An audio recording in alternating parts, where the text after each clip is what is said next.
You already or not. I put switches on blocks. When I finger fuck the trigger, ain't no ducking these shots. Any mini, mighty mo, chopper clear out your block. Mask up, lurked up. I'ma lay on this block, lay on this block. Niggas be talking all that gangsta shit and run that high when they turn on like Colin Brown was struck by a stray bullet around 10:30 p.m. Saturday on Interstate 55 near Loughborough Avenue. It happened as he and his family were driving home from one of his hockey games.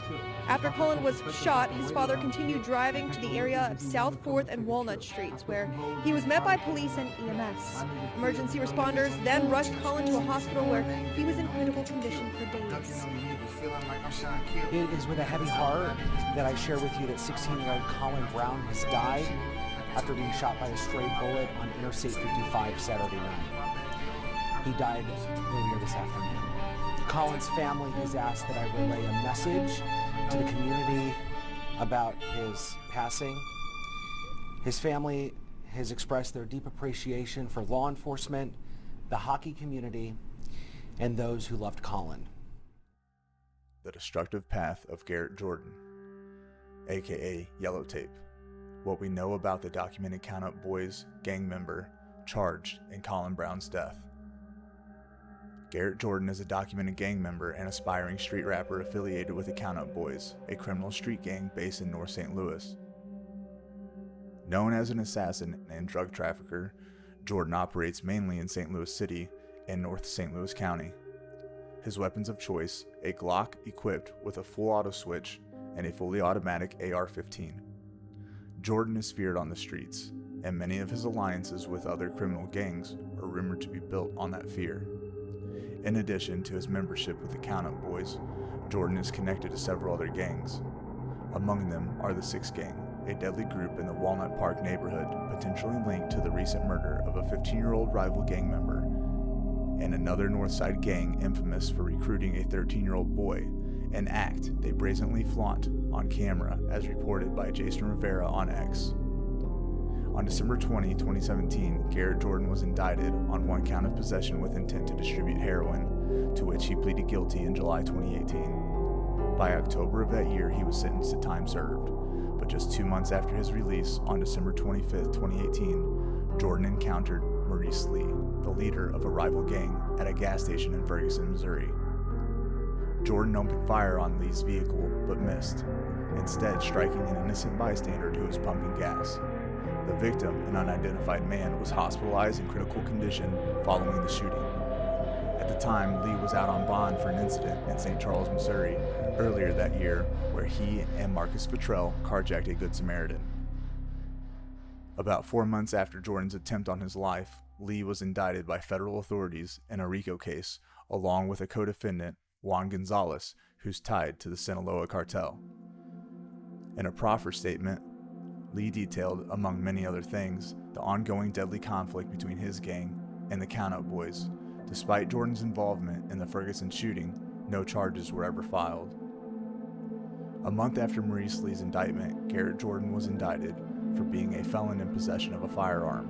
In November 2019, he was charged in a superseding indictment alongside Trevor Brothers and Martez Stevenson. By August 2020, Jordan pleaded guilty to one count of being a felon in possession of a firearm, a charge carrying a potential of up to 10 years in prison. He admitted to being a passenger in a stolen car pursued by the SLMPD, which crashed after spike strips were deployed. Jordan fled on foot, leaving behind a bag that contained a 10mm pistol and a rifle magazine loaded with 19 rounds of 5.56mm ammunition. In March 2021, Jordan was sentenced to 48 months in prison, followed by 2 years of supervised release. His co-defendant, Martez Stevenson, was the first to accept a plea deal in the case. In July 2020, Stevenson was sentenced to 12 months and 1 day, followed by 3 years of supervised release, with the government dismissing 4 out of 5 charges. However, Stevenson was arrested again in August 2022 for a violation and sentenced to another 12 months. He was released in April 2023. Not long after Jordan completed his sentence and Stevenson was released from his violation, Stevenson was gunned down in North St. Louis.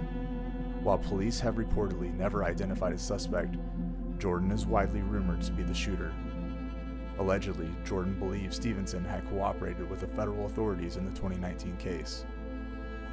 While Jordan was in prison, his younger brother, Sean Himes, was shot and killed in the backseat of a car in Normandy on August 7, 2022.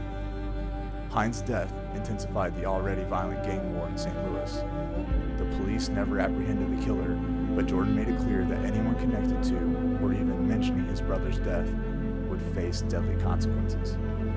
The suspected killer, allegedly a rival gang member from North St. Louis, known as RGB Willie, aka One Tap, was recently threatened by Jordan in a rap video released on December 6th. On October 11, 2023, Jordan allegedly executed 19-year-old rival gang member and street rapper Latrell Prentice, known as Curry B. Prentice's body was found in an alley in the 3400 block of Osage Street in Dutchtown. According to reports, Prentice was lured to the alley under the guise of meeting a drug customer who was secretly working with Jordan. After completing the drug deal, Prentice was ambushed and shot in the head. The rumored motive for the killing was Prentice's frequent disrespect of Jordan's late brother, Sean Himes, in his rap lyrics. Jordan allegedly fired over 30 rounds at Prentice, reportedly making a chilling reference to Prentice's stage name and NBA player Stephen Curry's jersey number 30. Despite the brutality of the crime, no charges were filed, and police reported no suspects in the case. In February 2024, Garrett Jordan was arrested for another supervised release violation. By April, his release was officially revoked, and he was sentenced to 8 months in prison, to be served consecutively with his sentence from the 2019 case. Jordan was released from custody in October 2024. A little over a month later, on November 23, 2024, police linked Jordan to the ongoing investigation into Colin Brown's homicide.